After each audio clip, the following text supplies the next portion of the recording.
going to get hot in here. Uh-oh. It's getting hot in here. Yeah. So leave all of your clothes on, please, Antoosh-K. There's children For the love here. of God. Yeah. Cool. How you doing? I'm good. Nice. I made it through all the readings this week. Yeah, no, I mean, I was thinking how short some of these were. I was surprised. The Tolstoy one was kind of substantial. Yeah, but it was still, I mean, it's certainly easier to get through. I mean, it's amazing just like how much easier. Although I will say he was actually much more difficult to read than like War and Peace, for instance. Sure. I thought that was kind of striking. Interesting. Okay. Yeah. But yeah, anyway, so yeah, we can talk about all that. Yeah. One thing, but before it's not in the reading for this week. I just think it's funny. I don't know if you saw it or caught it, but since last week, what did you title the episode? Nietzsche was the first hipster or something like that. Yeah. So the little introductory blurb to chapter 3 was somewhat of a hipster precursor to Nietzsche. You probably haven't heard of him.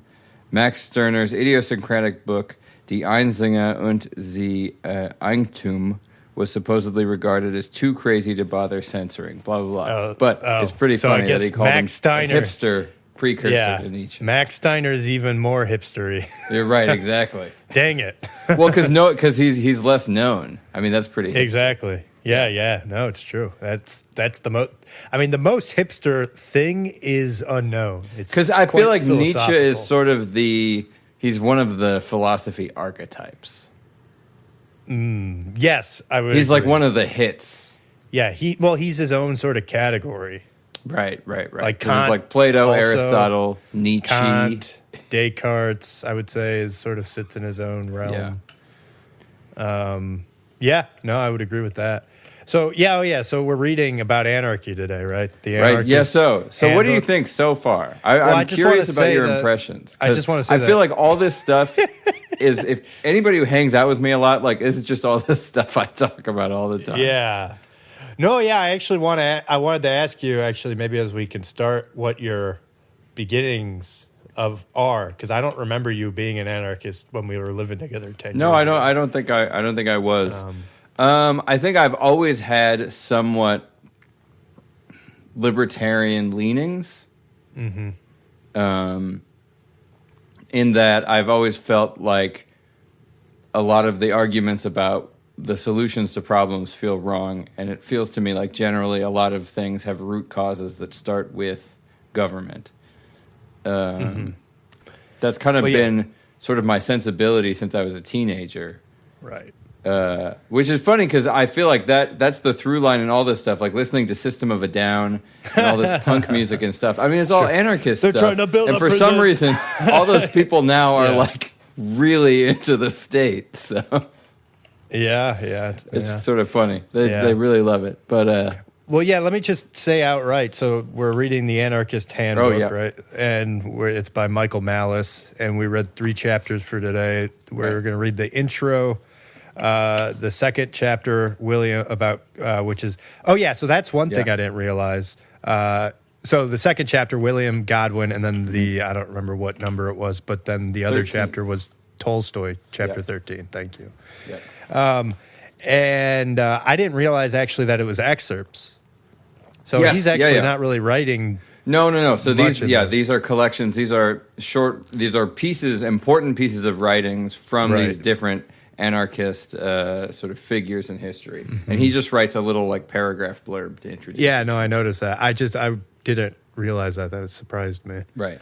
Except his chapter, of course. Well, his chapter is also, though, not that long. I mean, and even his last chapter, the one titled Michael Malice, is like 3 pages. Yeah. I was actually kind of disappointed. Yeah, maybe I'll have to read his white pill. Right.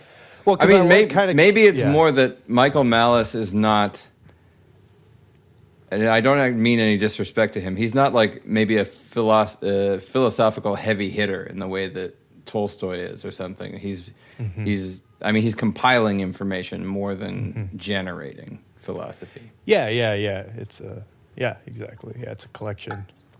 Right.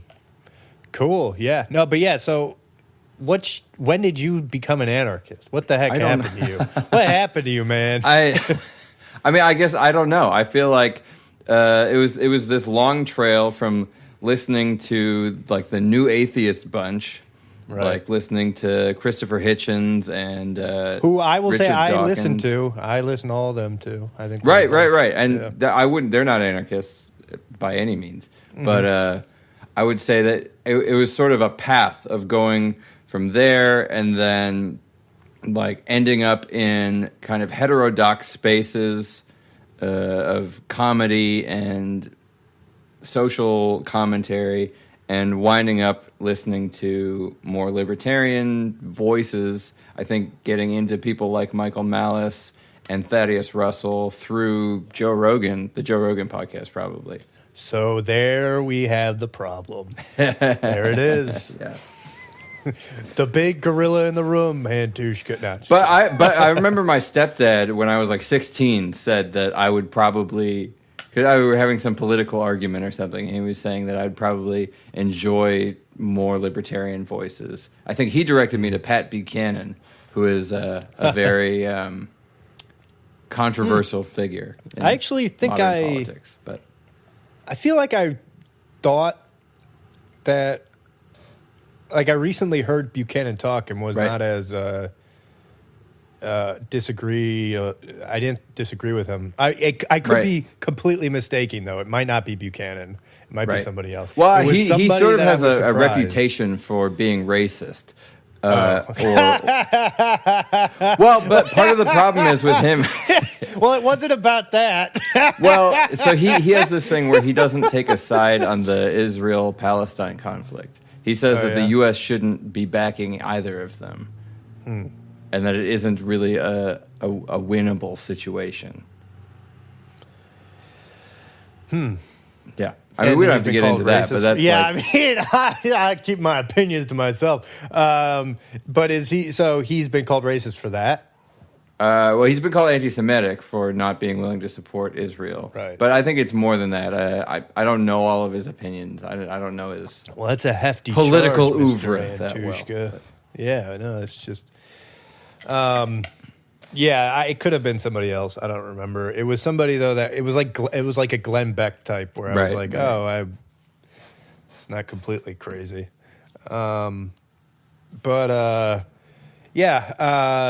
Anyway, what are we talking about? Yeah, so your beginnings of anarchy, right? So I don't consider myself a right winger or a right wing. No person. Like there's another podcast where I was on where they were trying to describe me as a right libertarian or something. I don't think that's true. I think that part of my what I'm attracted to about anarchy is the idea that the solution is not from within, and it's not if only we had the right people in office. Mm-hmm. Yeah. So I guess okay. Well, so that makes sense though. So what year do you think you sort of came into your own as an anarchist? You became self-aware and you sort of diagnosed yourself as an anarchist. Well, I went on WebMD and I was reading all night. It could either be cancer or anarchism. Well, I don't know. I feel like probably maybe 10 years ago or so. I feel like I applied that label to myself. Really? Because I don't remember when because we, like I said, we lived together 10 years ago. I don't remember. Did we live together 10 years? No. Yeah, 2013. Well, think about it, man. Okay, so maybe 7 years ago. Okay, it's a little more. I was living in California. You were okay. So you were okay. Sounds good. Yeah, it's been a bit. Yeah. No, it's good. Yeah. And it's funny because I haven't. I've thought about a lot of things, but my political identity is one of the ones I feel like I've thought about the least. Right. Of like what, I wouldn't say I'm an anarchist, and I wouldn't say I'm a libertarian. Right. But I don't know what I would call myself. And part of it is like, as soon as you label yourself with something, it's all of a sudden people can use it as a heuristic to, again, like, here's a right-wing libertarian. And so you throw on whatever your preconceptions are. Yeah, exactly. Well, Thaddeus Russell actually talks about that, about how he'll never call himself a libertarian or anything like that. And he'll have people on his podcast who go, no, you are. And he goes, am I? Okay. And he won't, for similar reasons, because he said as soon as you label yourself, then you're opening yourself up to all sorts of... Right.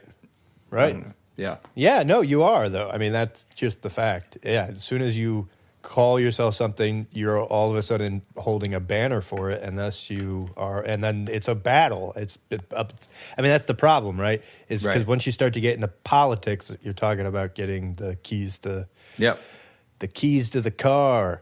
Right, it's true. I mean, so anarchy is an interesting position in that respect, and it's similar to why in the past I felt comfortable describing myself as an atheist. Because to me, it's a negation of an ideology. So I wouldn't call myself like a libertarian or a Democrat or a Republican or something like that. Mm-hmm. To me, an anarchist is slightly different because it isn't really a specific political positioning other than wishing that there was nobody with keys to the car. Right. And so, I mean, I guess that's a good place to start. And I don't know, should we just start with the intro? Sure. I mean, because... The Anarchy. Yeah, right, which is written by Michael Malice himself, where he sort of lays out what anarchy is, which is essentially what you just said, which is like, you don't speak for me. Right. You know, I thought that was a good way of encompassing it. And he starts out by talking about antinomianism. Yes. Which is an ethics term, which the view that one's conscience is the arbiter of morality. That's actually very Nietzschean. Mm-hmm. Nietzsche-y. Like, I would say Nietzsche is probably an antinomianist. Right. And then, so the equivalent in sociopolitics would be anarchy. And so, I mean, I think my big thing that I always came away from reading all of these is just it does have this, like, I say this with all due respect, by the way. It has a little bit of a whiny, like, like, I came into this world and all of a sudden you're putting your hands on me, like, you can't do that to me. Like, that, it's like, I don't know. Look, I get it, though. Is your thought like, oh, yes, I can? No, but it's like life, it would be hard either way. And if it's society that's oppressing you or it's nature that's oppressing you. Right. And I do think, even though it's true that we sort of have... Well, I don't think it's either or. I think nature will oppress you regardless. Well, yeah, but society is in place to try to mitigate that, is, I guess, my point.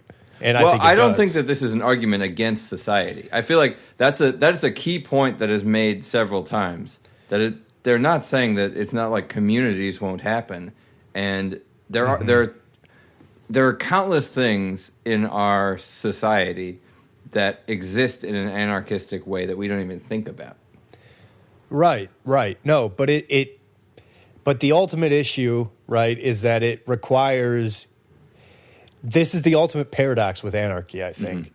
Is it requires utilitarianism in some senses. It requires... Yeah, so Godwin was a utilitarian. Right, yeah, and I'm jumping to Tolstoy too, so sorry. But that's a very sort of important paradox that I guess I can talk about later. So I think that Michael Malice, that a few of the important points that he makes in his introduction is that, anarchy is basically the statement that you don't speak for me, and by extension, nobody speaks for anybody but themselves. Mm-hmm.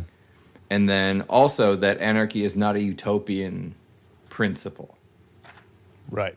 So there's nothing within anarchistic philosophy that suggests that living without governments mean that people wouldn't murder or steal or do all the bad stuff that people already do. Mm-hmm.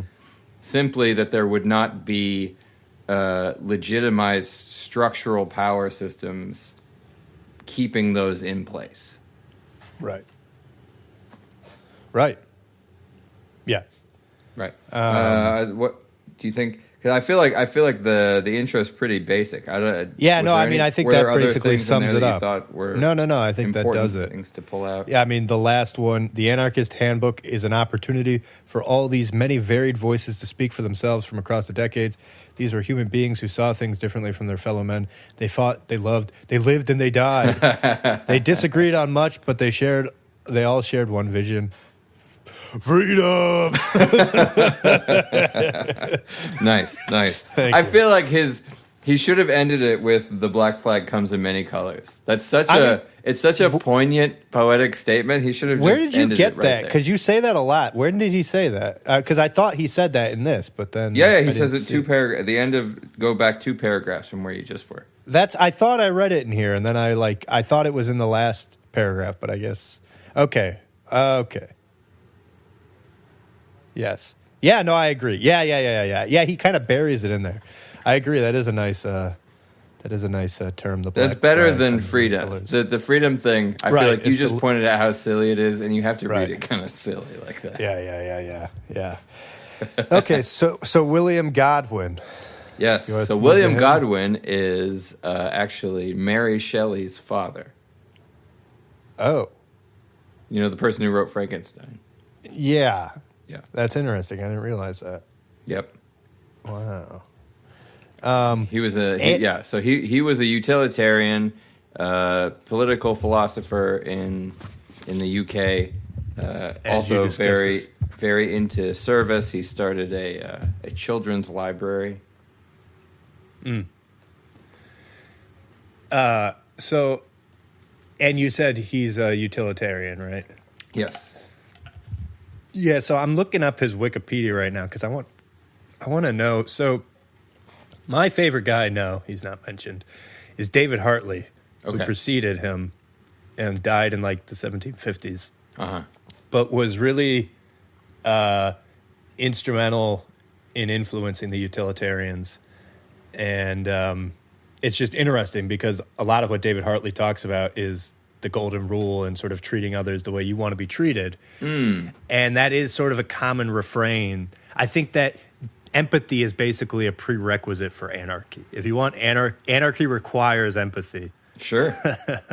Right. Because Tolstoy writes about that too. We can get to that too. But one of the things that he said that struck me was that service requires sacrifice. Yes. I was waiting to get to all that. Yeah. I think it's a really important point. Yeah. Too. Yeah. I think the what modern I meant by world is cuts against charity, and we talk about how we want systems that don't rely on charity, but that there's a social safety net, so nobody can fall below a certain level, and we can't just rely on charities to bring people up. And I understand where they're coming from with that, but I think the other problem is what that does is that ultimately degrades people's charitable responsibilities within society, because if you don't have if it's taken from you, if it's forced, then it isn't charitable, and so nothing is developing your sense of empathy or kindness.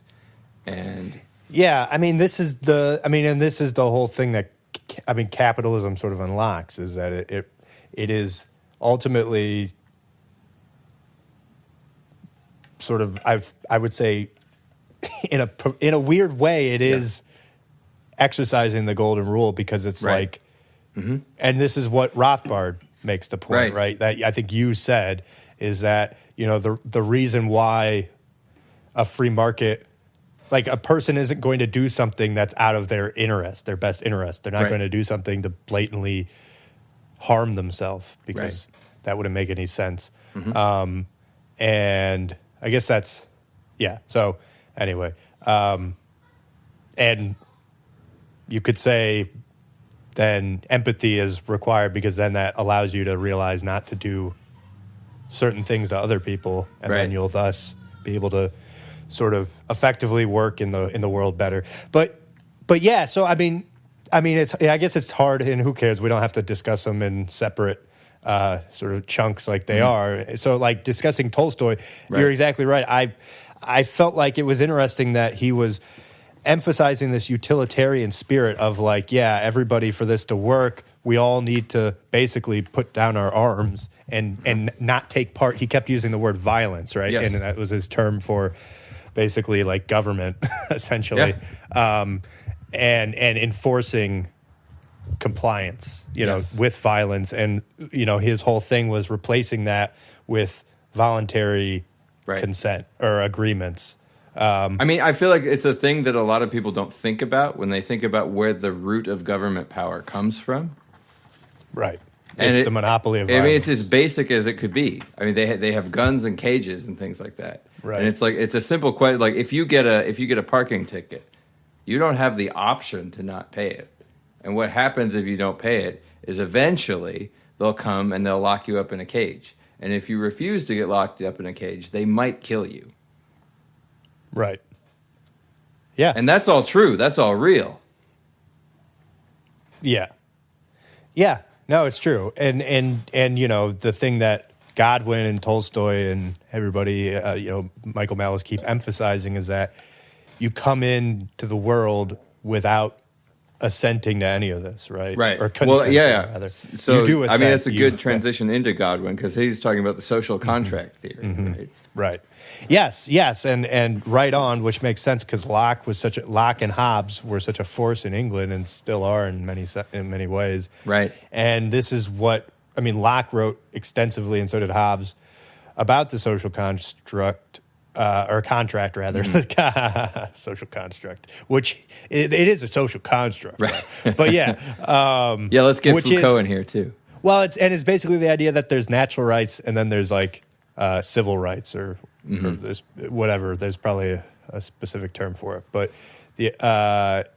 and the natural rights are sort of the rights that you have in the state of nature, which is essentially to do whatever you want whenever you want, and then the civil rights or social rights or whatever are going to be the rights that you have in society once you start taking part in it. And that's the other thing is like Locke talks about this is that you only have to you only take so much part of the social contract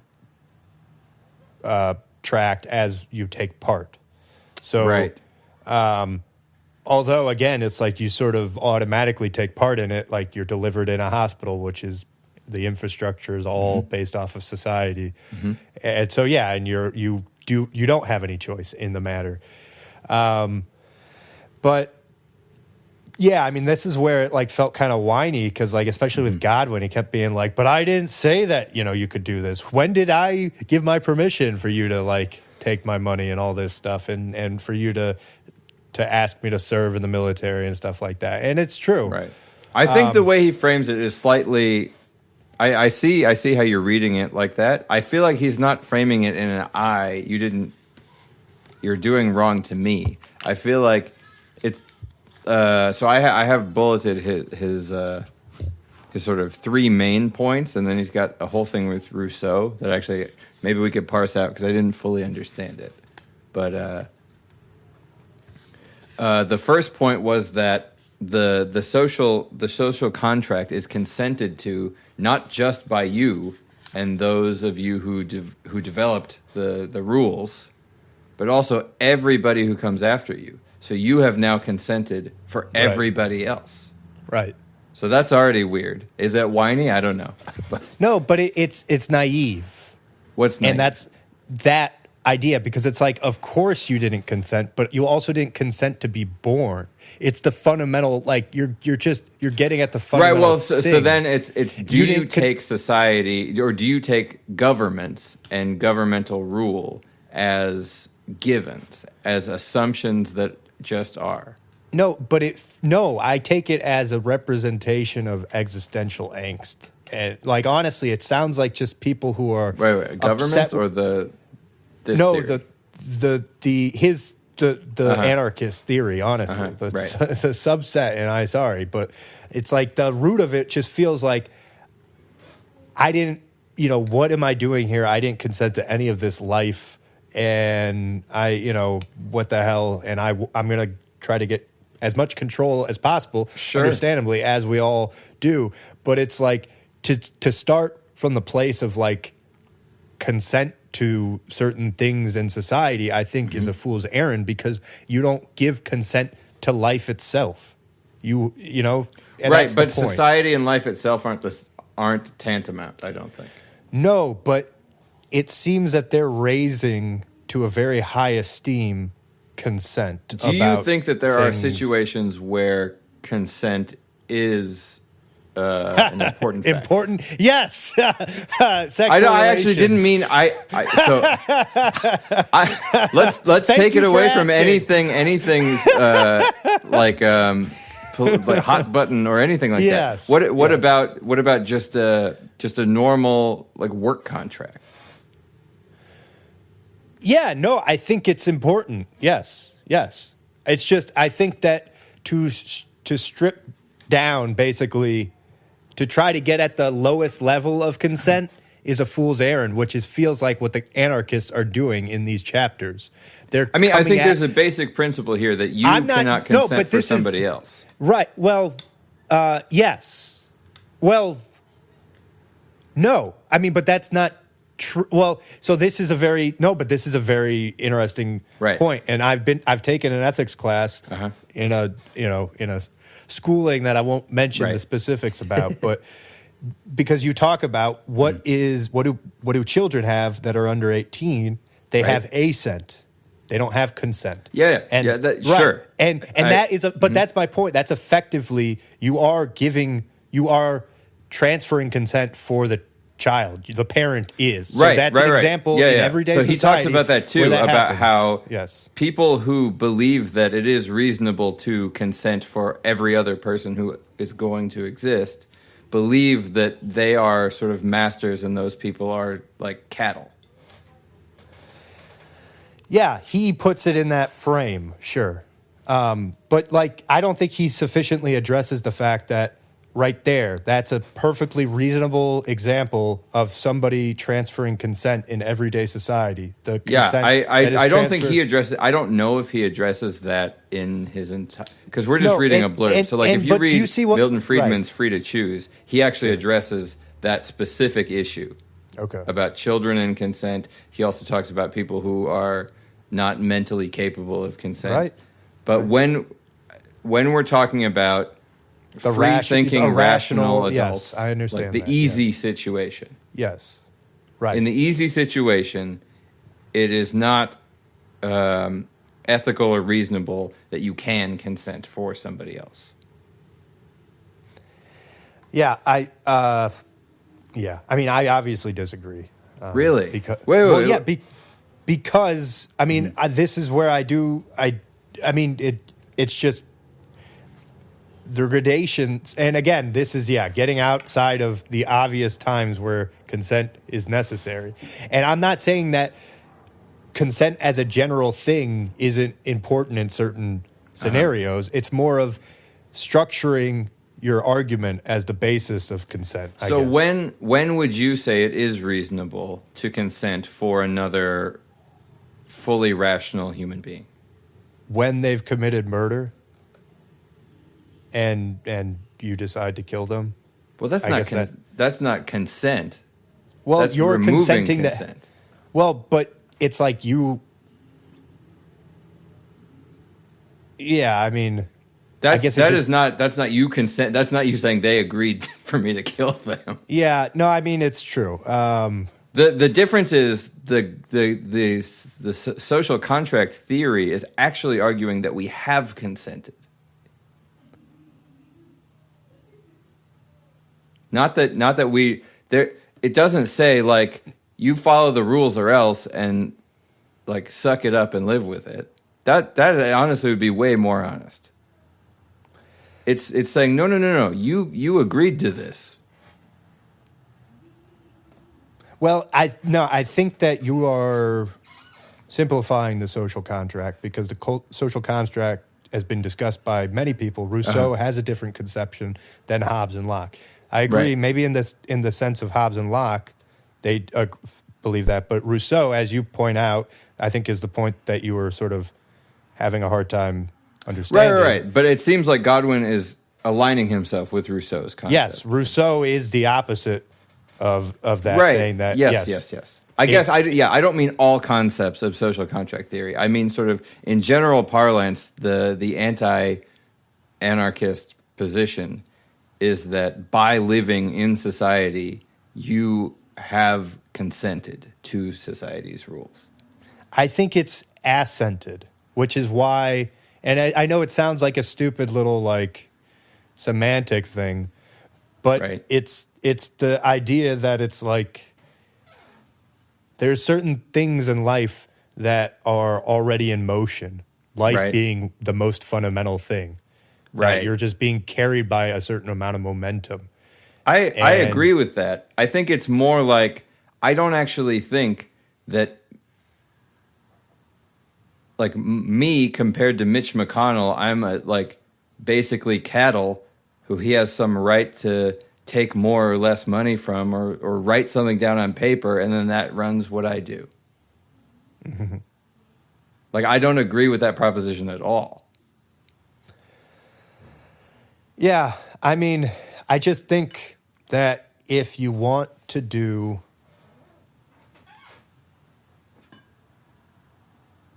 Oh, yeah, you were asking about other examples of consent, and I mean, Tolstoy talks about this. Right. But, war is probably the most, and he talks about treating people like mechanized sort of just units, and you're just sending them in. But that's another sort of example of consent. And yeah, when you're right. I mean, it's just I just feel like I should frame why I said the murder thing, because it does seem like weird. What do you mean? But it's like the idea that you're consenting for them to voluntarily, because you're sort of like, even though the state is committing it, you're trying to get them to sort of realize that they did this to themselves. Like like in the case of murder, when somebody gets tried, so someone gets arrested.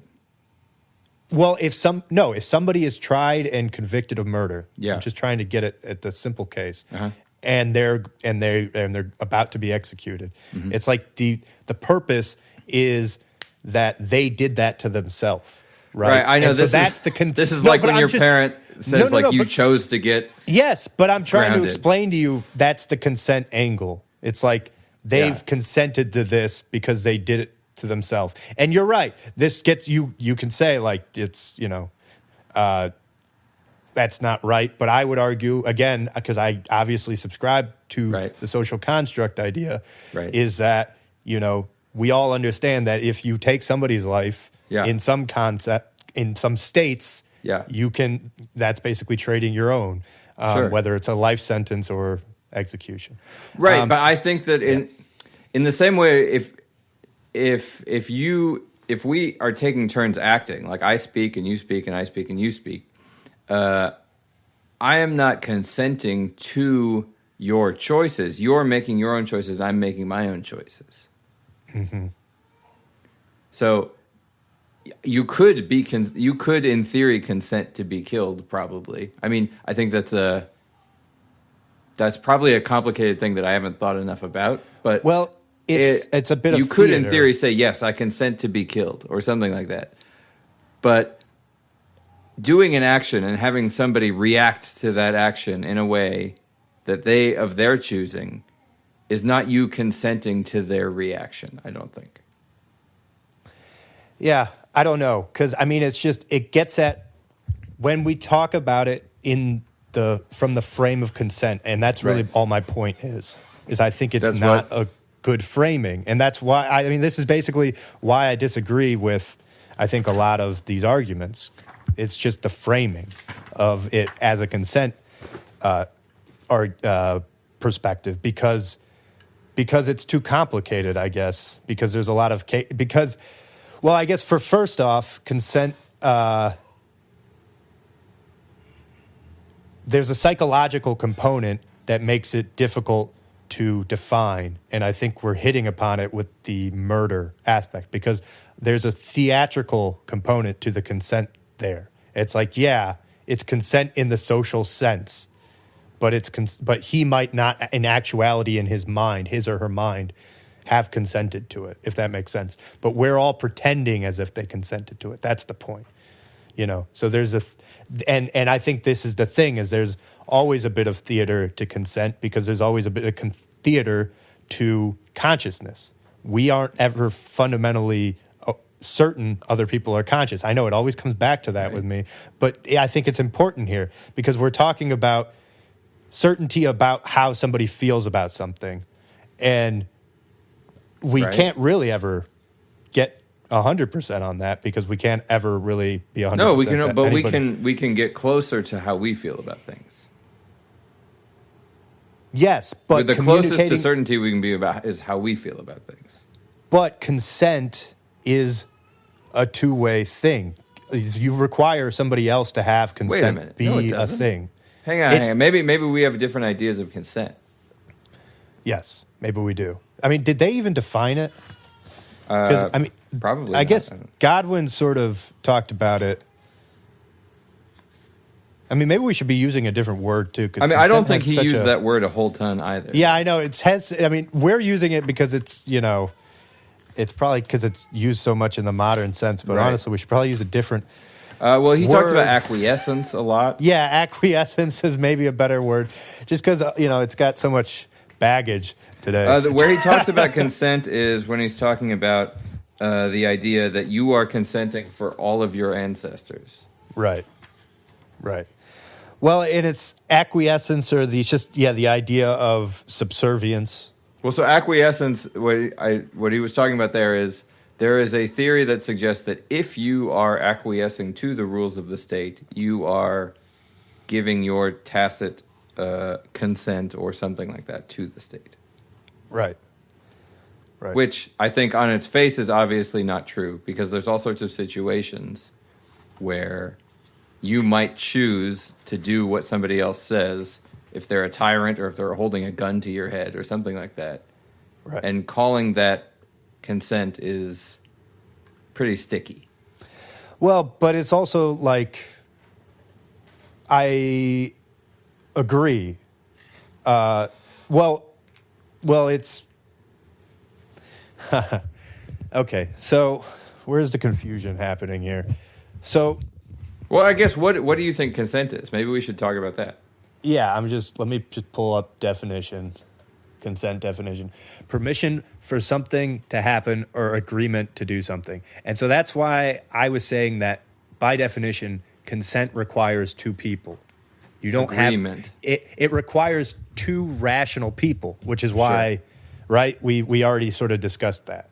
Right. And so when you're in that realm, there's always going to be, I think, a lot of subjectivity to it because we're talking about one party trying to understand how the other party's mind is feeling. That's all I was trying to get at. But actually, then you can't have consent with a government anyway because you're not even talking about rational people. Right. Because you and I would never think it was rational for one of us to start writing things down on a piece of paper and the other one has to do it. Right. And this is just getting more at why my fundamental point is that it's a tricky philosophical point to use as the basis of your argument. Sure. But then it's like it's yet another reason why governments they're ruining relationships because actually what it's doing is it's removing the ability to consent.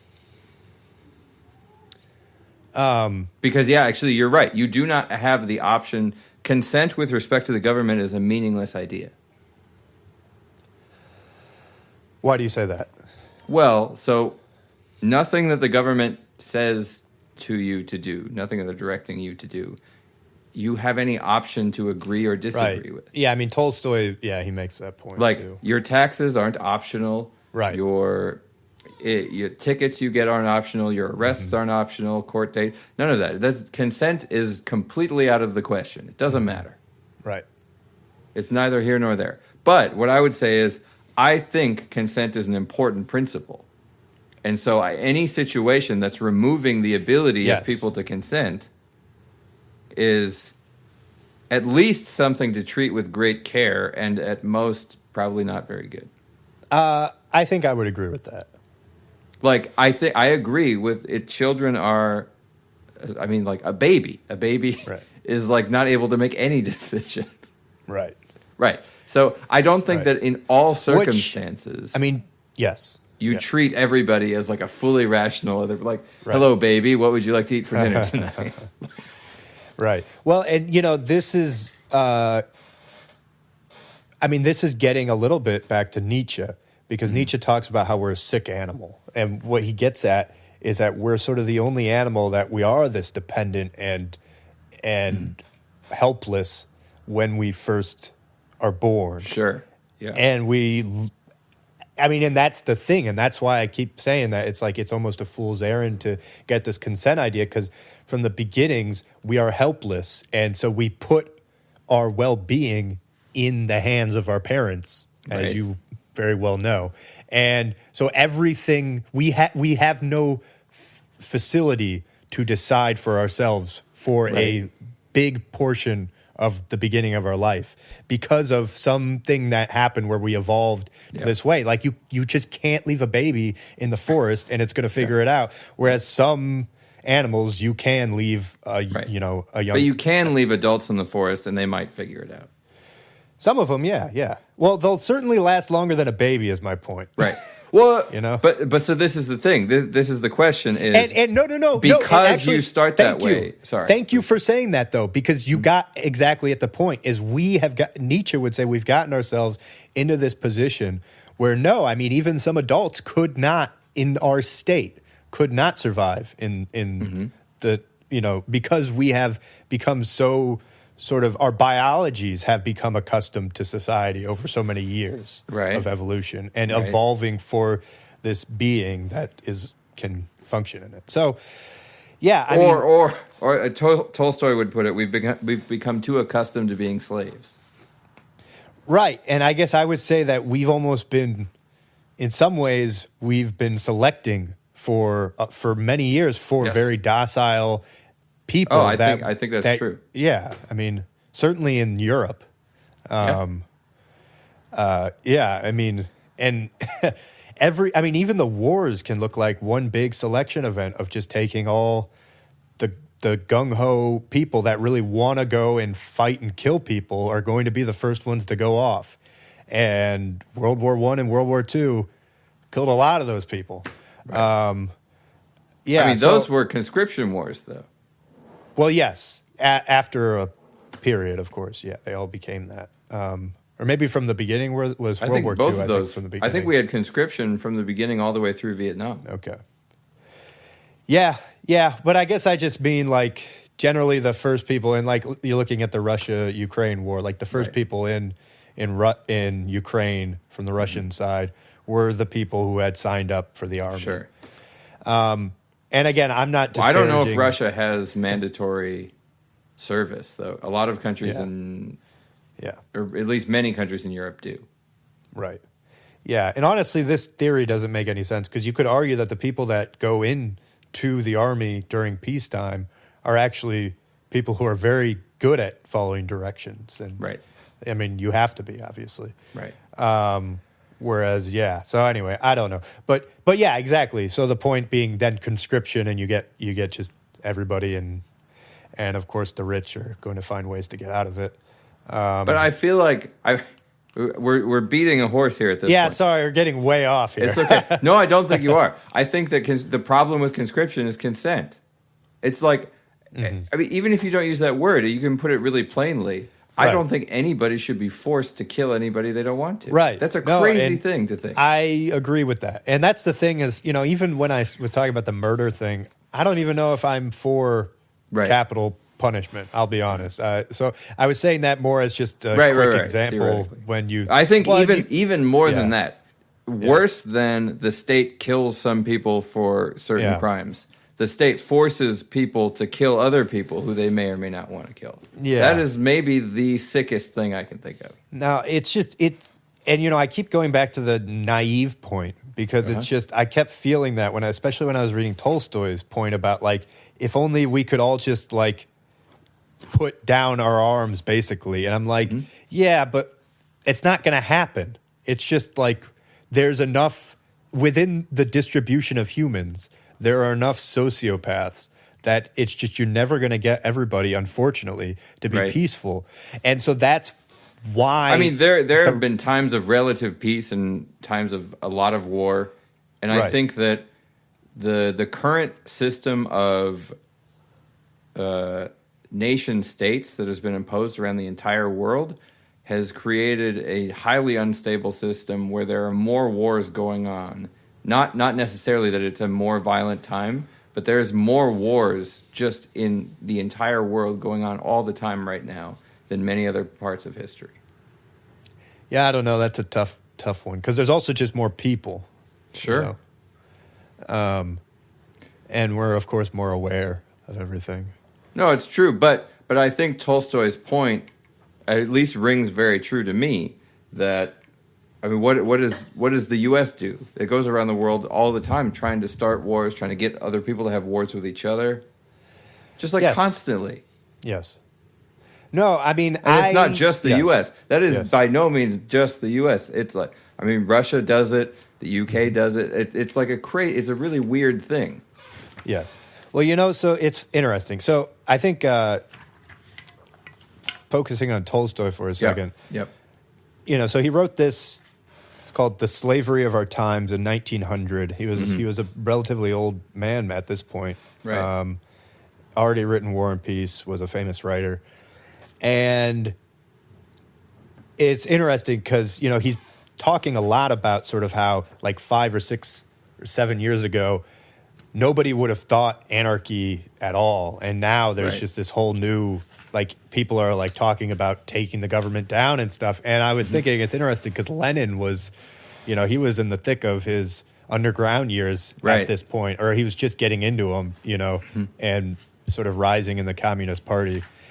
And it's just interesting because he basically calls the Russian Revolution. So on page 185 at the top, not to mention past attempts to abolish governments by violence, according to the socialist theory, the coming abolition of the rule of capitalists, i.e. the communalization of the means of production and the new economic order of society is also to be carried out by a fresh organization of violence and will have to be maintained by the same means, so that attempts to abolish violence by violence neither have in the past nor evidently can in the future emancipate people from violence, not consequently from slavery.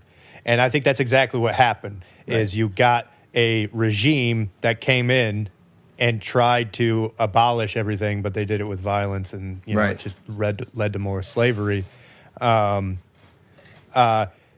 I agree with that. You know, I don't completely disagree, and I'm coming off a little bit harsh against the anarchists. I apologize, but part of it is just to add, you know, it's a more interesting conversation if I'm further away from you. You don't have to apologize to me. I don't care. Well, I apologize to everybody. I feel like they're not going to like my position. They'll be fine with yours. I don't know. We'll I see. feel like the whiny anarchist is the exact trope.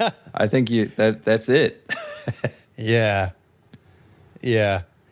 So here's Tolstoy's prescription: how to escape slavery, abolish governments, thus abolishing governmental violence. And but you know, it's just like. It just seems very idealistic to me. Here's where I feel like I see that as a really nihilistic way of looking at it. I think it's possible to say I don't want to live in a world without governments. Yes. And I think it's also possible to say I do want to live in a world without governments. I think that the argument that it's naive to imagine a world without governments is sort of annoying. Because it's kind of nihilistic. Because to me, it's not a claim that governments are important. I like governments. I'm on the side of governments. It's this weird thing that's saying like, no, you haven't thought out your position. And I think it'd be similar to in 1860 being an abolitionist and somebody being like, slavery has been the norm for the last like 6,000 years. What are you talking about? Like, I think it's naive to imagine there won't be slavery. And it's like, yeah, there will probably always be some form of slavery. But what we could do, a huge start, would be to free all of the people who are sort of like literally on the books slaves. And I feel like that's what Tolstoy is getting at, is, yes, you can say like all these things don't work, but you can do this and you can do this and you can take steps. And so like not having on the books slaves is a lot better than having on the books slaves. And we can still argument about like taxation is slavery, and there's all these different forms of conscription slavery. We still have conscription. We don't have that anymore. So we're not shipping in slaves from Africa, and we don't have conscription. So that's two ways that are a whole lot better on the slavery front. We do have much higher taxes. All right, let's run the clock back. Maybe I wasn't suggesting that, by the way. I kind of shut my mouth sometimes. Literally just random association. The first thing that came to my mind is true. No, and honestly, I agree with a lot of that. I think what my issue is getting at what you're saying is it's basically anarchy. It's my issue with atheism too, is that it's not an ethos. No, it's the negation of an ethos. It feels like, and so and that's why I say it feels naive, because I completely agree with the idea that there is over infantilization of government on the citizens, and that there's many people that are rational and just can act within the world without as much oversight and bureaucratic functionings as exist. So, but it's this question of, if there is no government, does that mean that there's no large scale cooperation? Like, because this is the thing, is if you want to do any endeavor that that's very complicated, like go to the moon or something like that, you need to have a large organizational structure, and you need to have responsibilities delegated. You have to have... like Apple and Microsoft did an awful lot. They did, yes. With government funds. Sure. I mean, it's true. But I think it is entirely possible to do big projects without government funds also. And certain things would be less expensive. Certain things would be more expensive.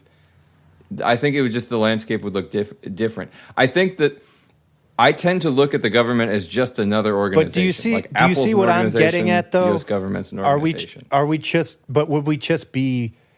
we just be trading one large tyranny for another? Because it's like, yes, I agree with you. A corporation is just sort of becomes kind of a governmental structure at a sense, which is why I was asking, like, when we say anarchy, are we talking about the abolition of any large scale endeavor? Or are we talking about so that no, literally of course people? Not. It's the abolition of. That's an important it's question. All about, it really is all about consent. Whether you don't like that point, I think, but that's what it is. It's the abolition of forcing us into deals we don't want to be in. Right. So you don't have to buy a Microsoft computer. Nobody's forcing you to. Like, literally, nobody is at the moment. Mm-hmm. And so if you don't want to, you don't have to. You do have to buy the traffic lights. No, but they do put you in a position where, like, it's just you're right. It's not going to be explicit with companies. But I guess my point is that there will be freedoms that will be suppressed, though I believe it might be less overt when it's a there will always society. be people trying to get one over on somebody else. That will always, but that's happening now. Right. Like, no, but my point it's happening is that, in spades. No, I know, and that's my point, though, is that what happens is when those people do that, when those companies, let's say we destroy all the governments, my theory would be then the biggest company would then consolidate power and become the new government. Well, the problem is it would be nearly impossible to just rip out the U.S. government right now, because the status quo around the world, some other government would take it over. This is the thing, this is a very difficult situation, and what you would need is a population of people who just voluntarily organized together to just say, like, fuck off governments. But did you hear what I said? Is that ultimately that would just become, in my opinion, that would just over years become a new government. I mean, I think that is entirely possible. To me, that feels similar to essentially what has happened to the U.S. in the last 250 years. Yeah. Like the U.S. is government fairly, by corporation? it's not really, but it's kind of close to like a bunch of people like in these borders, we're going to be pretty free and like fuck off everybody else. And then like over time, the problem is that once those people at the top just have the leeway just to make rules, why the hell wouldn't they?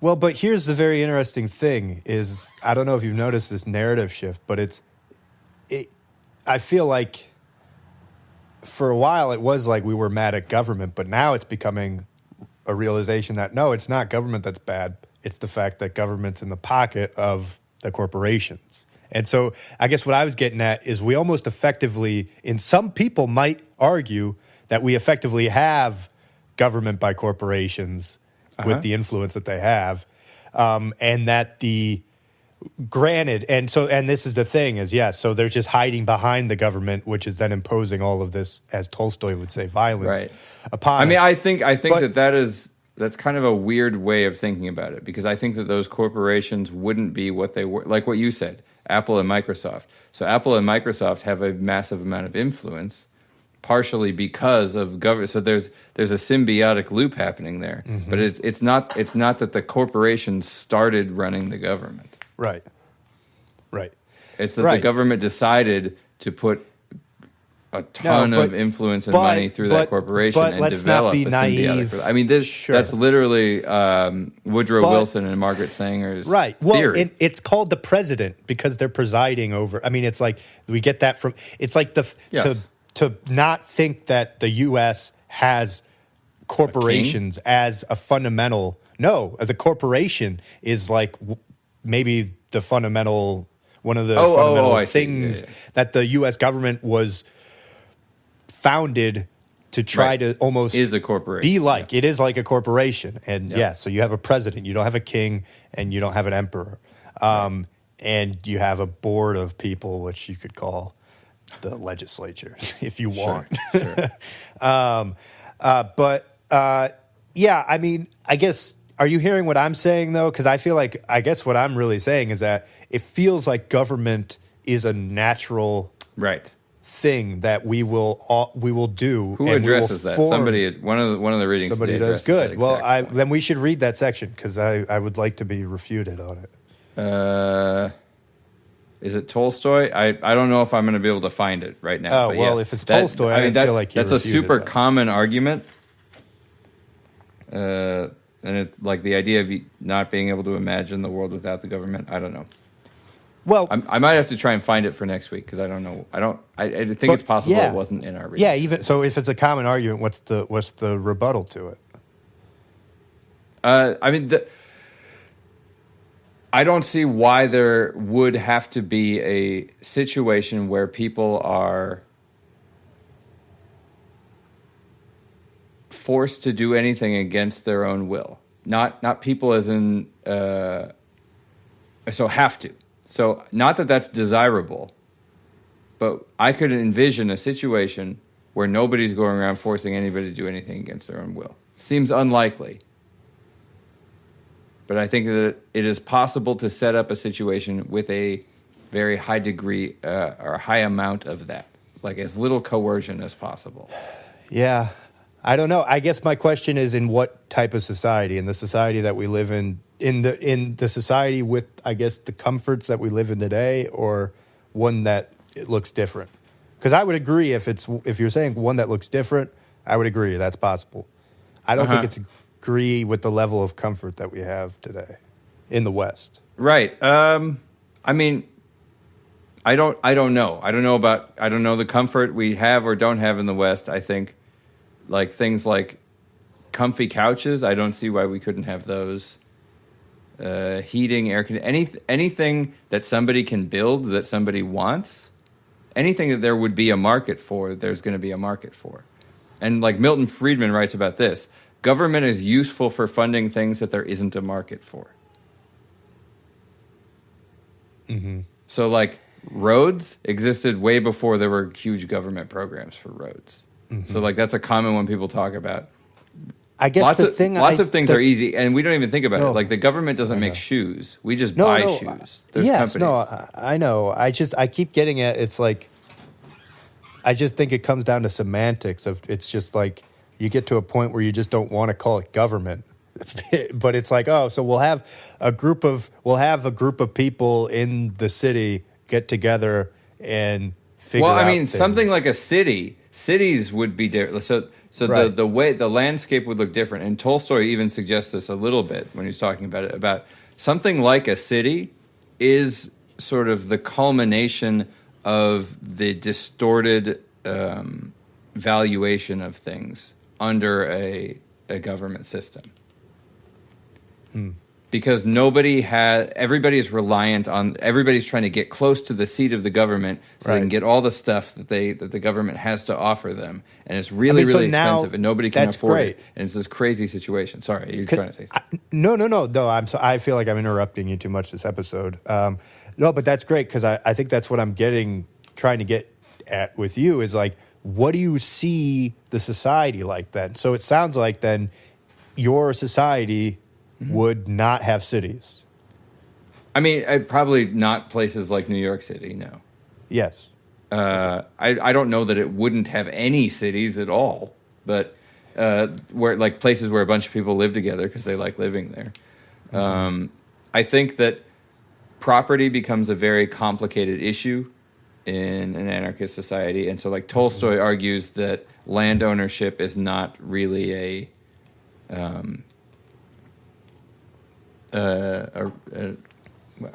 does he put it? It's not really a reasonable thing to lean on. That land ownership is not real, and left libertarians talk about that too. About property ownership is not really. There's no ethical basis for property ownership. I think this is what I keep trying to get you guys to admit, though.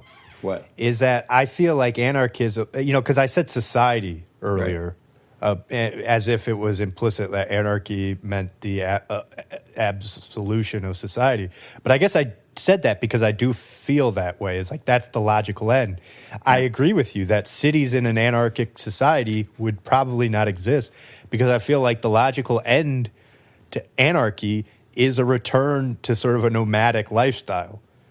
Ultimately, I think it's possible. I think that there could still be companies that build buildings and have people rent space. Maybe in the meantime, but I guess that's what I'm saying is like I just feel like the people that say they're anarchists are really just like the people that just want us to return to this, I mean, I would say that's close which is to the left honestly. libertarian perspective. Yeah. What's that? Say that again? I would say that is close to the left libertarian perspective. Right. And that's okay. I guess I just wish people would say it more overtly.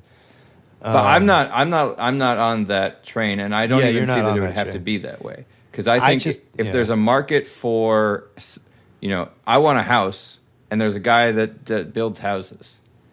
That's great. I can pay him, he can build me a house. And maybe he's going to expand his company, and he'll make apartment buildings. And so now somebody can get a cheaper place to live in an apartment building. And that all seems perfectly natural to me. And then maybe he'll do a bunch next to each other. And then some other company will do a bunch too. And then some other company will be like, I'm going to make it a bigger building, and it'll be half apartment buildings and half businesses. Right. Yeah. And then one of the companies becomes so big and they start to horizontally and vertically integrate, and then they become monopolistic and become the only company, and then become the government. Sure. I mean, the government is if they become monopolistic, they become the government. That's kind of true.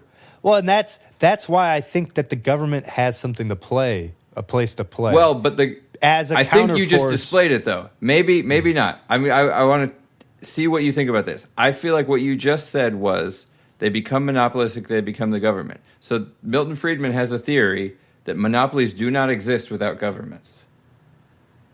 Yeah, we haven't ran that experiment. I would agree with that. But I feel like what would happen is it would just ostensibly become the government. One company would dominate. But the government is definitely a monopoly. By definition. Yes. Yes. So the government is a monopoly. And so the government doesn't stop monopolies. The government is a monopoly. Well, it's the idea that you have one monopoly that you can at least elect. Sure. But you can kind of do that with other companies too. You can decide what you want to buy from them, what you don't. Well, but this is the problem, because then what you see happen, as happened in the 1870s, is that you then get trust or conspiring, and you get price fixing occurring, and then with the biggest companies.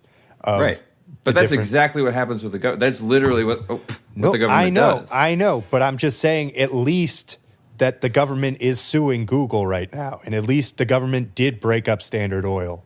Like, that's, it's like, I'm not saying that there isn't a ton of monopoly right now, and I think that this is something that is, to me, that's more monopoly addressed. Creating behavior. I think that it at least provides a bulwark against it. Sure. This is like I feel like this would be an interesting conversation for us to like trying to get down into the nitty gritty of the actions that the government has taken towards certain businesses, and then what was the actual result of that. Mm-hmm. Well, it's like, I'm not saying that government isn't perverted and that it hasn't been perverted. I'm not talking about perverted. I'm saying I'm saying directly Yes. that the actions that a government takes with respect to businesses cause more monopolies than it prevents. Or you could say there's a natural tendency for monopolies to establish regardless. And so again, the government provides at least a means to create monopolies that are going to be determined by elected officials from the people. Because I agree, it's like you decide that this company is going to fund the pencils for the Pentagon, and so there's a monopoly in a sense, or Halliburton, right? And all the defense contractors. Mm-hmm. It's a tough question, because I don't think it has existed yet where you have capitalism and a society with no government. Because there's like the pet examples of the libertarians they like to use. I think it's like 14th century Finland. The Old West in the United States was highly anarchic. There were small scale governments, but there wasn't that much large scale oversight. But I wouldn't say that was an ideal society that I would want to live in. Sure. So there were cities, there was commerce, there was infrastructure, there was industry, there was very low rates of violent crime compared to like big cities today. Were they taking? I guess it's a question of how well they were taking count of that. Probably poorly. Yeah. I don't know. High wages, high job satisfaction, high rate of home ownership, land ownership. Mm-hmm. I don't know. Like, it's not. It doesn't have like the cultural cachet of Paris. Like, there's probably not a whole lot of operas. Yeah. Well, and then this just gets into the question of what do you want in your society, right? Right. Because it's like. That's why I don't even have an issue with somebody arguing for a push towards nomadicism, assuming they're doing it peacefully. Right. I just want them to be overt about it, and I want to just know, like, I don't know. I also don't get the impression of what a lot of these people, like Godwin and Tolstoy, want in their society. What do they want their society to look like? Do they want? That's why I was asking you about, like, do you want it to basically be this society but just no government, or do you want it to look completely different? Well, I think that's impossible. I agree. I think that this society but it's an no important government question. is impossible. I think there are certain aspects of this society that we could maintain. I don't know. It's kind of like what I was talking about. Basically, as many free interactions as possible. So I think that it isn't possible to have 100%, to go all the way. So where I I temper my anarchism is similar to Milton Friedman, although I'm a little bit further radical than he is. But I agree that children need help. I also think that there's people that need help.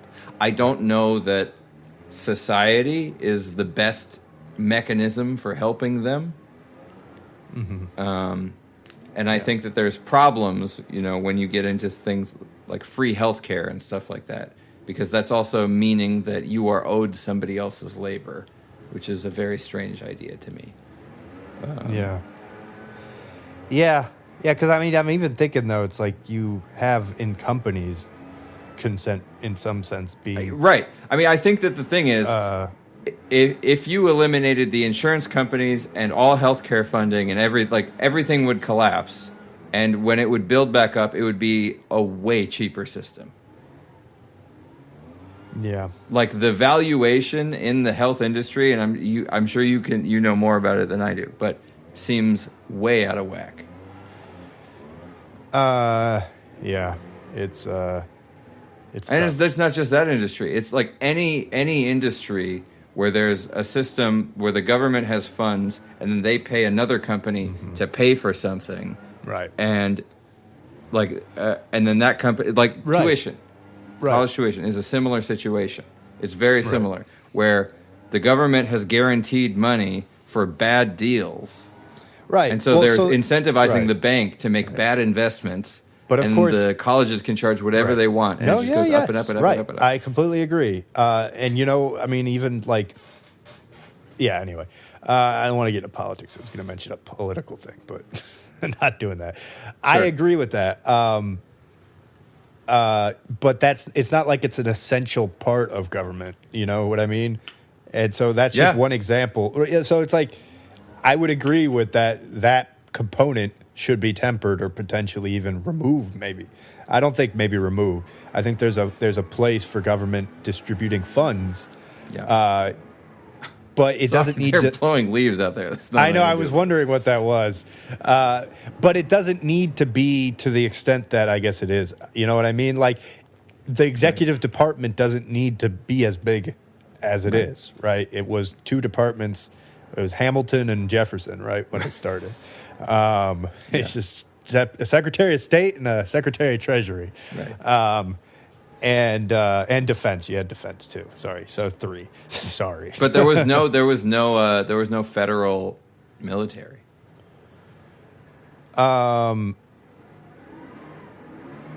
Yeah. Yes. Yeah. You'd have to call. Yeah. Well, yeah. Like one of the first big armed times that a armed, I guess, militia was called was for the Whiskey Rebellion. All right, he's leaving. Hang on, I couldn't even hear what you were saying.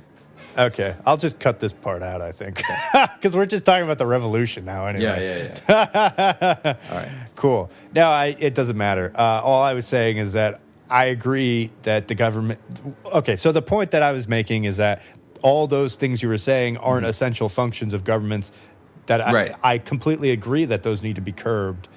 And so, it's just, I think it gets to this point I keep coming back to, is that there seems to be certain functions that if you want to function in a group, right, which is why maybe that's another point I keep coming back to, is it seems like anarchy is almost saying it's anti-group also, which is why there's all sorts of groups that are anarchic at their root, like an orchestra. Right. Well, No. But anarchy isn't saying that there can't be agreed upon provisional leaders of situations. It says you don't speak for me, I guess. What'd you say? It says you don't speak for me. I guess that's Michael Malice's definition. Right, but we can say like, hey, you're going to take the solo on this one, and I'm going to play rhythm. Or like, hey, can you conduct the ensemble for this? Or hey, can you always conduct the ensemble? Like, that's all. Nobody's forced into anything. I feel like it's really, that's the bottom line.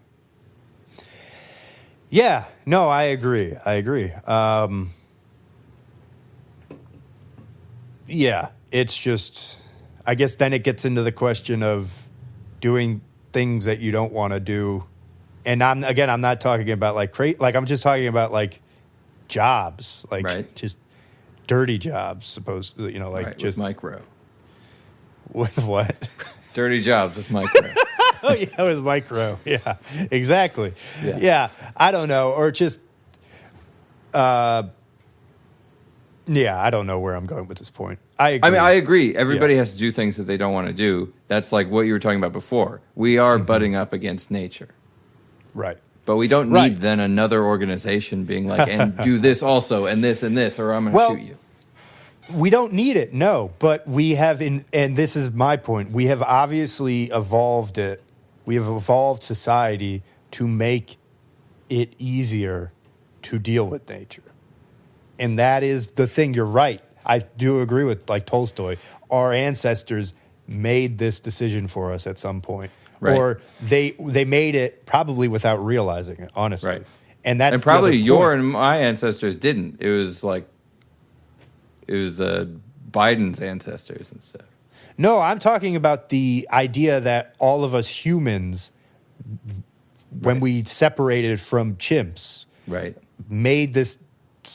Again, I don't even actually think it was a conscious decision. Right. We just started to become more and more dependent upon each other. Mm-hmm.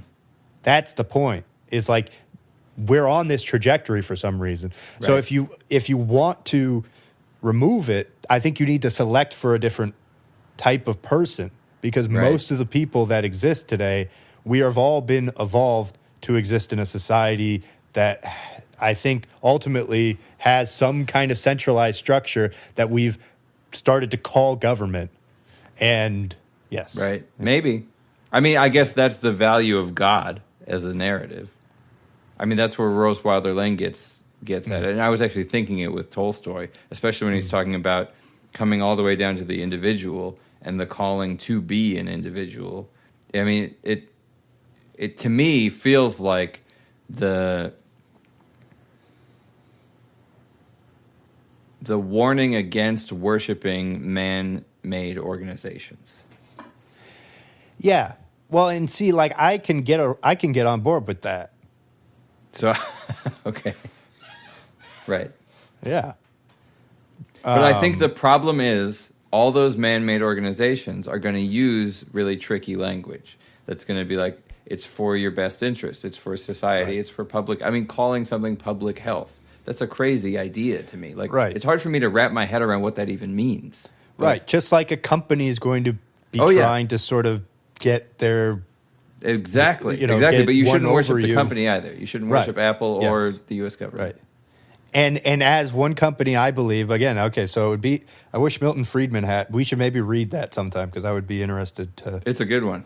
To know that rebuttal that, that a monopoly wouldn't occur in the state of nature. Right. Or not the state of nature, without government, if government didn't exist. I didn't realize, so Milton Friedman was an anarchist too. No, he's not. Okay. He says that there's 3 legitimate functions of government. One is to protect those who cannot protect themselves, i.e. children, mentally handicapped people, people who do not have the ability to advocate for themselves. Right. He said, first and foremost, families are the best at this. Governments are really bad at it. Mm-hmm. However, there are those whose families won't do it. Right. But the government should stay out of the way of families doing it, because even a family who's bad at it will be better than a government at it. Right. Because this is where it's like, I agree, and I almost look at the family, you could say, as the first government. Sure. And which gets to back what I was saying is like, it seems to a fool's errand to try to remove all scenarios where we don't have consent, because our very beginnings are all about not having consent. Our parents are the tyranny. Right. That's true. Mom, I want to play video games. Exactly. I want to play video games. True. It's a good point. It's astute. Yeah, I mean, and it's just the logical reason. Okay, I've said it enough. So yeah. Right. Anyway, yeah. His second function of government is to fund things which people would not on their own decide to fund. Important. important services or infrastructures which would not end up being funded by people, which he says is actually sort of a complicated thing because if people want it, it's very likely that it would be funded somehow. Like if there's a market for it, it'll exist. And so what is needed that there isn't a market for is sort of, it's not really known, but because he said like people tend to think stuff like roads and electricity, but he seems to think that would all end up being fine. In the same way that shoes are fine and clothes are fine and couches. No, and honestly, I don't know. Like, right, like there's not a couch shortage. Well, it's just interesting because it's also hard to discount government as an organizational force because it almost forces companies to also organize. Like you have to file certain paperwork on a regular basis, and you have to, it teaches in some ways the way that you're supposed to structure and incentivizes organizations too. So I don't know. Anyway, that's probably a stupid point that I don't know if it's a stupid point. I'm just thinking about it. Yeah, I've never thought of that before I teach it. It's like, thank God we have to fill out these forms. Otherwise, we would be a mess. Well, yeah, or it incentivizes organization. Like, if you get a grant, you need to keep up your paperwork and your experiments and everything like that. That's probably true even if you get a private grant. And if they have those Not stipulations. necessarily. There's much more. Some are just like, gives you money, and then gives you monies. Hey, gives us monies. You guys want to play stick ball? Certainly. Okay. What the heck's going on? What has happened to this podcast? Right. Sorry, I keep moving my microphone because it keeps falling, and I keep. It's moving. true. So government grants, you got to be on. However, on the other side of that, having gotten to see the bureaucratic side that checks up on all that paperwork, you can, depending on the government department you're working with, you can definitely get away with not doing it, and the department either just goes, or they say, like, you really need to do that next time. Yeah. Or you don't get funded. Or they tell you you can't apply for grants anymore and stuff like that. Yeah. I think this department doesn't really do that very much. Yeah. I don't know. Well, so I came off harsh on the Anarchist this episode. It's good. I like it. But I will just say I don't feel as strongly against it as I feel like maybe came off. I was trying to play a little bit of the strong, or the steel man argument. Oh yeah. Sure. Because I do agree with a lot of the tenets of just like generally, more. It's funny. I agree with that idea of maximizing consent. Right. We could say. In as many regions that you can, or scenarios that you can, and where it makes sense. But I think it's just having it as your marker of whether something is good or bad. It's not even that it's not good. It's just I think that it's a false philosophical underpinning because of the consciousness stuff I was talking about. Yeah. It's just I think it's just a difficult argument to make because you ultimately get at this question of how do you know anybody feels anything? Right. Anyway. Yeah, it's true. I think that especially the libertarian arguments come out of economics, which is built on acting people. It's built off praxeology. Praxeology? Yeah, like the study of human action. Oh, praxis. Okay, that makes sense. Yeah. Gotcha. But and so that's very sort of will driven, and so consent ends up being a major factor because it has to do with voluntary agreements between people. Well, and it's like there's this whole group of people that that believe in determinism, which you could say ultimately gets rid of consent. It's like everything we do. It makes it a null issue. Exactly. So it's like, I don't know how to deal with them in this scenario either. I mean, this is the thing I like to say to Christians that doesn't make any sense to me. If God knows the future, what does it mean that we have free will? Those two statements don't go together to me at all. Right. Yeah. Unless he doesn't know. Unless anyway, that's a separate argument. Yeah. So what do you want to read for next week? Well, so we should do Emma Goldman because we didn't do that one this week. Agreed.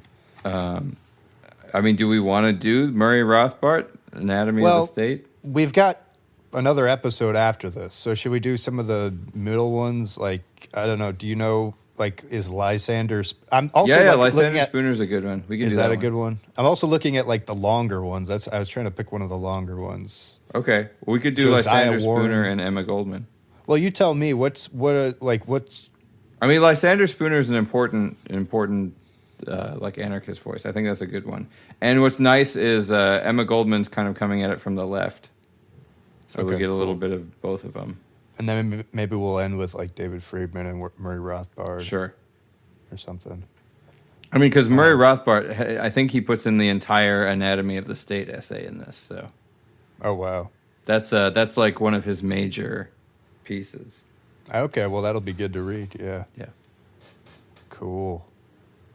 That'll be okay. We'll have 50 pages to read for that one. Yeah. You gonna be up for that? Well, I've already read it. Sorry, I didn't mean to. Yeah. What? I didn't mean to. I'm just obviously joking with you. Oh yeah. I know you're sensitive. Yeah. I'm sensitive too. Cool. Okay. All Sweet. Right. We did it. This is a good one. This is a sparring one. Yeah, no, I think this is good. And I enjoyed reading about it. I should say that. I didn't say that at the beginning. So right. You should go with Tolstoy was good. I think Tolstoy was my favorite in this. I think he has a lot of interesting ways of approaching things. Yeah, but I don't know. I was realizing his sentences were much longer in this. And I guess maybe it's just a philosophy thing. He didn't have quite as long. I don't feel like his War and Peace writing... His sentence structure was quite as long-winded. Yeah, that maybe makes sense. I don't know. So that, and I just say that because that was one thing that I was sort of made it a little bit more difficult to read. That's the long sentences and stuff. Mm-hmm. Yeah, I feel like that's funny. Nietzsche didn't really have the long sentences because some what? You don't think so? Philosophical writing. You're right. I think he didn't always, but he certainly had some. But you're right. Like Kant. And Foucault, certainly. It's terrible. I mean, yeah. I remember even in at UW, Dembski would have us read these kind of like philosophy of music texts where one sentence would be a whole page, and it was just like it'd be parentheses within parentheses. Oh. God, it's just like how do you track what he's even saying here? Oh, I saw that thing that you wrote. I didn't read it, but I saw that you wrote something. Sorry. I was thinking I should read it before. Maybe we could talk about it. Oh, it's fine. Yeah, we can talk. It's not like deep philosophy. It was just like an analysis thing I wrote. Yes. Could you summarize it? So a few years ago, I noticed a trend in pop songs where they do something that doesn't have a name that I'm aware of, where they take an old song, you remember that song from the 90s, Am I Out of My Head, Am I Out of My Mind? Mm-hmm. Yeah. Do you remember that song? Mm-hmm. Yes? Yeah. Sorry. Oh, sorry, I didn't. Yeah. Anyway, so they take a song like that, they use it, they don't sample it, they record a new version of it with them. But it's not a cover because they changed the words. But the music is the same. The melody is the same. So it's this weird reference that isn't a cover. It's not a parody. It's not funny. It's not a joke. It's like the hook for some new song. Ariana Grande did it with 7 Rings. And they took the melody from My Favorite Things from Sound of Music. Oh, yeah. But she sings totally different words to it. Like, Girls with tattoos who like getting in trouble. Like, it's this whole thing. So it didn't really have a name. So I was trying to write kind of an analysis paper talking about it and giving it a name. So what did you call it? What? Oh, man. What did it? Hang on a second. Why? It's all good. That's crazy. I'm like, my mind is so blank right now. That's the silliest thing that's ever happened. Happens to me all the time. Hang on. I'm the most propagations. Propagations. Like what you do with plants. Yeah, no, that's interesting. Or projections. It's like a reflection. Right. It's just because it's another type of reuse of musical material, but it's a specific type that I've noticed recently that's gotten really popular. But actually, it goes back pretty far. There's a bunch of them that I didn't even know were that. Yeah, well, I mean, it's sort of like folk songs, I guess, is what I feel like it's the closest to, of just, you have a folk song and then there's just tons of different verses. Everybody has different verses. I mean, there's tons of different verses to House of the Rising Sun. Mm-hmm. And so after so many years, you wonder, like, I mean, Ariana Grande is huge, but if she was an anonymous person. She's like adding to my favorite things. Well, yeah, because it's like, so The Animals has the most famous House of the Rising Sun, recording, but then Bob Dylan has one, and he has slightly different verses. Right. So I guess what I'm saying is that what Ariana Grande is doing is she's writing a whole new song. Like, there's other that's just like the chorus. There's other verses that have nothing to do with my favorite thing. Yeah, you're right. She's just sort of quoting it. Right, she's quoting exactly, but it's not a traditional quote because she's not. It's weird. Yeah, that's cool. I like that. Yeah, nice. Yeah, it's like recapitulation. It's something. Yeah, that's cool. Nice. Is this the first time you have? Excuse me. You have other stuff on Substack, right? No, this is the first thing I put on Substack. Oh.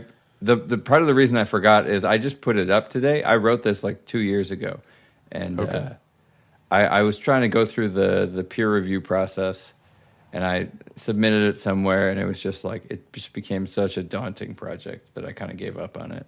Oh, because they just kept asking for revisions? It was just a lot of stuff, and it was like I don't care that much about this paper. So should have pushed through. I don't know. I guess it doesn't matter. I don't know. I guess it doesn't matter. I mean, I'm not really like in academia. Like, what does it matter for? Why do I need it? Yeah. I'd rather just put it out where people can read it. So. Mm-hmm. No, I understand. I mean, that's essentially what I've started doing too. Yeah. Cool. All right. Well, we've probably done it. Okay. All right. Sounds good. Sounds good. All right. Yeah. See you. Okay. So we're gonna record this because it sounds like a good story. But now I've just we'll see. Now if I've just pays built off, it up. But, Sorry. Yeah. Okay. Yeah. So I had a gig out in Bandera, Texas, with my band, and I was worried that it was going to end up being a Blues Brothers situation, which is what I just said before we started recording. But what I mean by that is, do you remember the scene in the Blues Brothers where they're driving around and they find this country bar? Mm-hmm. And they go in and they just pretend like they're the band that's booked that night. Yeah. And they start playing blues tunes, and the whole crowd's like, what the hell is that? Rawhide. They start throwing beer bottles at them. Yeah. And they're like, uh-oh, we got to pull out, what country songs do we know? And they play like Rawhide. Yeah, that's great. Wind and rain and weather. Yeah, exactly. Exactly. So I was getting this vibe that it was kind of a country place, but I thought it'd be fine. I didn't tell them I was a country act. I sent them my normal promo stuff, and I wasn't pretending to be a country act. They booked me, but then it was like sinking in. It was a 4-hour set, and the only sets I know that are 4-hour sets are dance bands. It's like, okay, uh-oh. But I'm just going to play my set. And then that morning they posted, they were like, come out tonight to see this really awesome brand new country singer, Anthony Calkins. Oh, like, my goodness. No. Oh, do you want me to? And then they had a second post that was like, we just waxed the dance floor. Oh, boy. You have pretty good music for dancing, too. For the record. Anyway. That's not true. Well, you could dance to it. Yeah, if you wanted to. But it was fine. The whole time there, I'm thinking like, do I just try and pull every country song out of my ass that I can that I can think of, like anything? And I was like, no. I'm gonna ruin my whole set if I do that. Right. Like, just play what I'm good at to the best of my ability, and if they don't like it, who cares? So, did people end up was expecting to be able to two-step to your music? No, it wasn't a very big crowd, and everybody seemed to like it. So, oh, that's great. It ended up fine. It was just like oh, that's awesome. I do not have 4 hours of two-step music. Well, I mean, but that was your nightmare scenario, right? Yes. I mean, yes. But that's the thing, though, is you can two-step to anything. It just needs to be in. It's true, but like, there's definitely bars around here that would not hire me. Yeah. Do you? I mean, maybe it's time to you learn rawhide. What? Maybe it's time to learn about time for you to learn rawhide, Antoosh-K. I've been waiting on it. Yeah. Do you want me to bleep your name, or should I leave it? It's at the end of the episode. Oh yeah. I don't care. You don't care? Okay. I feel like it's too late in the episode to bleep things. It's too silly. No, it's funny, and actually, this is like our collar. We unbuttoned our collars. Where this is the hand. Right, exactly. Well, and actually, if you're ever curious and you're listening to the episode and you're like, "Why did he bleep my swear?" I do bleep at the beginning. I bleep swears because I think it helps with YouTube, especially. They like that. Well, swear. Well, yeah, I don't know. It probably doesn't. As I say it, it's probably just a stupid thing. Or now it's just funny, though. Yeah, right. It's just sporadic bleeping. Yeah. And I'll keep putting them up on YouTube kind of slowly. Yeah, cool. And yeah, thanks for making the Instagram. I mean, that was whatever you did, it sort of really helped with the listenership. I mean, it basically doubled. So... I was just posted to like every Reddit podcast thing I'm on. Really? I mean, yeah, we have people are listening. Nice. So that's great. Yeah. Wait, did you make a Reddit? Maybe we should make a Reddit. Should we make a Reddit? Yeah, maybe. Or, I mean, if you're okay with continuing to post. But the problem with making a Reddit is there's that weird like karma thing. Karma thing. You're right. Yeah. Like it'll just be a lot of work to get it. No, I agree. So, but you've been posting as yourself? Yeah. Yeah, that's fine. I'm happy. Yeah, if you're cool with doing that. Do you get anybody like commenting?